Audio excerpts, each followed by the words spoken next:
right. And now we are going to move along to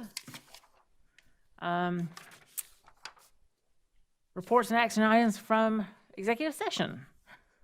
All right, do I hear a motion to approve 3 certified recommendations for the 2020-2021 school year? Madam Chair, I move the board accept Dr. Little and senior leadership team's recommendations for the 3 certified positions for the 2020-2021 academic school year. Thank you, Dr. Powers. Is there a second? Second. Thank you, Mr. Oswald. We have a motion for 3 certified recommendations for the 2020-2021 school year. Mr. Stacy, would you like to tell us a little bit about that? Well, we're recommending 3 certified teachers. We've had 3 resignations, and so we're kind of holding steady with the number of vacancies and the budgeted positions for this year. We're working hard with trying to staff for second semester. One of our big pushes is to try to maintain lower ratios in the face-to-face setting so that we can encourage as much social distancing as possible for second semester. We feel pretty good about our ratios at the elementary school. We're working on our ratios in the middle school and our high school. I don't have those numbers exactly yet because they're still doing the scheduling, but I feel strongly that we're going to be able to equip every student with a certified teacher and feel good about, the direction that we're headed. All right. Is there any discussion, any questions for Mr. Stacy? So do you mind just providing an update for the number of certified vacancies currently? Well, we're holding at 27, and those are budgeted positions. And again, we didn't fill all of those 27 positions, but we moved some people like interventionists into classrooms so that we could get the instruction happening with kids. And so, and we also worked hard first semester to keep ratios under 22 so that when we did at elementary school, so that when we did come back face to face with the 2, we had A-B cohorts, and when we put them together, now we're in 4-day-a-week instruction. They're all face-to-face. We try real hard to keep those numbers low so they can social distance with the plexiglass in the room. So we've really been pretty fortunate with regards to all of the measures that we put in place, and we so much appreciate our teachers. They're working extremely hard to make this work for everybody, and so we very much value them and appreciate them. Well, I think we would mirror that as a board. I mean, we're hearing about other situations in other districts, so we can't do it without that certified and uncertified staff. We can't do it without the whole team, so we appreciate them. Thank you. And Mr. Stacy, this is Jada. Can you tell us a little more about what you talked about during executive session about the K-12? Okay, one of the things that we're doing second semester or working to do, we haven't signed a contract with them yet, but we're trying to work up with the staffing agency to be able to buy a certified teacher to offer online instruction.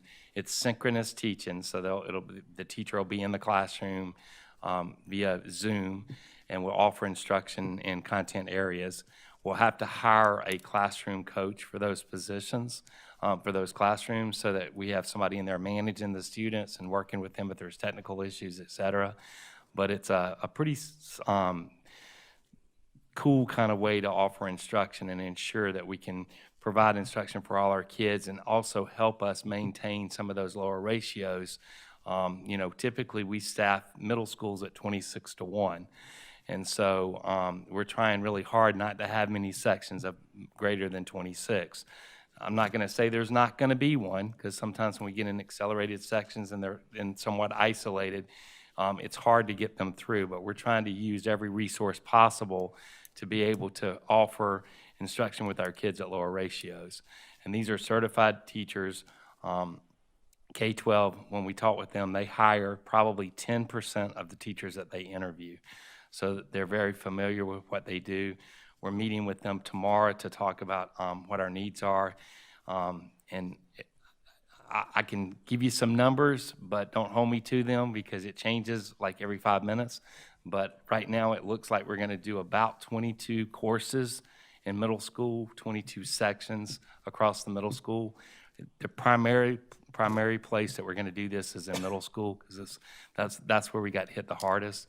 And the high school teachers, most of what we're doing there, the principals are going to ask the extra sections that we need. They're going to ask their certified teachers in their building to teach another block of instruction, and we'll pay them as an extended period. So we'll pay them their hourly rate of pay for the number of hours that they work. So they'll give up their planning period during the day and teach a fourth block. And so if we can make that happen, it's great. But as I was talking to an assistant principal today at Lexington High School, some of the teachers are really, really tired, particularly our world language teachers, and they need another section of Spanish. And so I said, well, can you get somebody to teach that fourth block? And she says, look, we've been asking them to teach various levels. We've been asking them to teach, across grade levels. They're just tired. And so if we can find this Spanish, and they offer Spanish 1, and so I think we're going to try to get a section of Spanish 1. But again, those are just some of the conversations that we're having. Okay. Does that help? Yes, it does. So they'll be asked to teach the extra class. They won't be. Oh, they won't be forced. It'll be Okay. something that they want to do. And again, they're compensated for that. The drawback is you don't have a planning period during the day.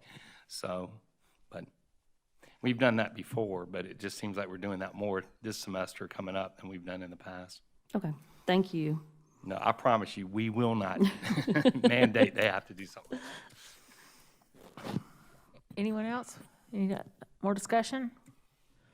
All right, we have a motion on the table to approve 3 certified recommendations for the 2020-2021 school year. All in favor, say aye. Aye. Anyone opposed? All right, motion carries. Thank you, Mr. Stacy.